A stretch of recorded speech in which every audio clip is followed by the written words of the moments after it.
This is the story of one of them, the Arab Americans who will vote for Donald Trump.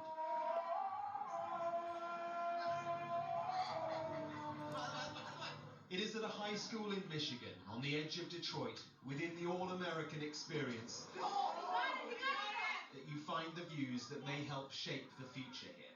We don't know what she's going to provide. We don't know what she's going to do. So I think it's just a safer bet to vote for Donald Trump. I'm actually asking people around me to see what they're voting, and the most person that I got is they're voting for Donald Trump. Really? Yeah. Look it up. If this feels in Congress, well then drill a bit deeper, because this is a section of American society shifting. The students here are first and second generation immigrants, and overwhelmingly Arab American. The teachers are too. They call him Mr. Gus. Hassan Shahab is a pillar of this place, Palestinian by birth, American now to the core, and Trump is his man. I think Trump is not a politician. He is just a regular person. It happens that he's a billionaire or a millionaire, whatever it is, but he has morals. I'm a conservative. All Middle Eastern people are conservative. Christians and Muslims, we are conservative people. In his last presidency, many would see him as trampling on Palestinian rights, on aspirations. He moved the Israeli embassy to Jerusalem. He hasn't endorsed an arms embargo. I wonder how that fits with your history and your views. Give me one president who did. In the canteen, Mr. Gus's views have prompted debate among a thoughtful bunch of first-time voters. I do like having educated conversations with a lot of my teachers, like outside of class time. My parents probably split, but we never talked about it. I think they're gonna support Donald Trump because of like the way they give tax dollars to them and everything. I'm definitely leaning towards Kamala at the moment. Frontier International Academy is in the heart of Hamtramck, the only Muslim-majority city in America. And there is no better place to understand how shifting loyalties, changing politics, will help mold the result of this election. Because the path to the White House without winning here is hard to see, and it's all about the margins. Hello, Mr. Mayor. I'm Mark from Sky News. How are you? Amir Ghalib is the Democratic Party mayor here. His office is a reflection of his political roots. But look what happened on Friday. Why Trump?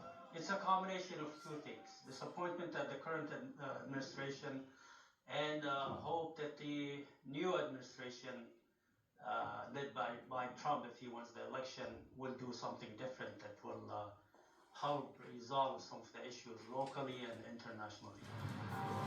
And that's what's most revealing about all this. The shift to the right here is a consequence of a gradual leftward shift by the Democrats.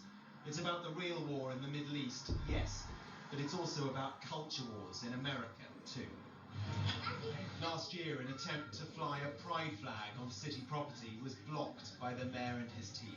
There is so much aggression and attempts to enforce certain values on the majority of this community, on schools, on public properties, city hall buildings.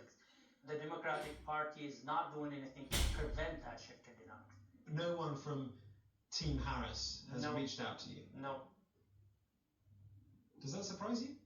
It does. They think I'm a fake Democrat. They just think of us as numbers in their pocket during the elections. But do you not think that Donald Trump just sees you as a number in his pocket?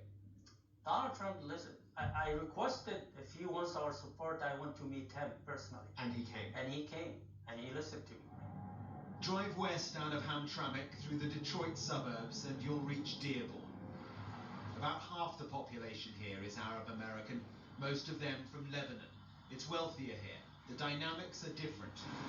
More progressive, yes, and yet coffee with local political activist Samra Luqman should alarm the Harris campaign. 2016, how did you vote? I voted for Hillary Clinton. 2020? I wrote in Bernie Sanders' name in the general. And 2024? I'm voting for Trump. Wow. Policy-wise, I don't like any of the Republican policies, to be frank, at all. I don't think I agree with a single thing. Yet you'll still vote for him. I will still vote for him because one thing I hate more than all those other policies is genocide. There is no other issue to me of importance or of consequence My children, I came home the day I met Trump, and I gave my son a MAGA hat, and I said, I guess we're there. And he said, ew. His first words to me were, ew. I said, but Baba, he said he's gonna stop the war. And he said, okay, that's it. Give me that hat. We're voting for Trump. And that's the sentiment, not just of an 8-year-old, but of an entire community. If you're gonna stop the war, even if I don't like you, I'm on your team. Inside the Yemeni-run cafe, Sarah Chabin is voting for the first time. It is a conversation that reflects a conviction on one issue, but compounded by a broader conflation.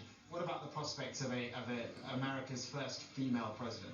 It's just not enough for me to want to vote for her. On one hand, you have a former president. He says he wants to fix the situation and that a war wouldn't have happened if he were president. But at the same time, he says some conflicting things about us, some racist things. And on the other hand, you have Kamala and all these promises she's making. Like she had time to do them, and I don't think she's going to. This journey through communities which now feel forgotten and unheard ends where it started for them. It was Detroit's Ford factory which drew so many Middle Eastern immigrants here, and with the founder of the local Democratic Party caucus, a startling conclusion. I could assure you that it's not just about Michigan. This is a nationwide phenomenon. I am worried. I am very worried. I think the damage is great. Do you think that the Democratic Party has messed up this campaign? Yes, I believe so. I really do. And so it is then about much more than the war. It's the threat to their conservative values. They came to America for the freedom to live their life their way.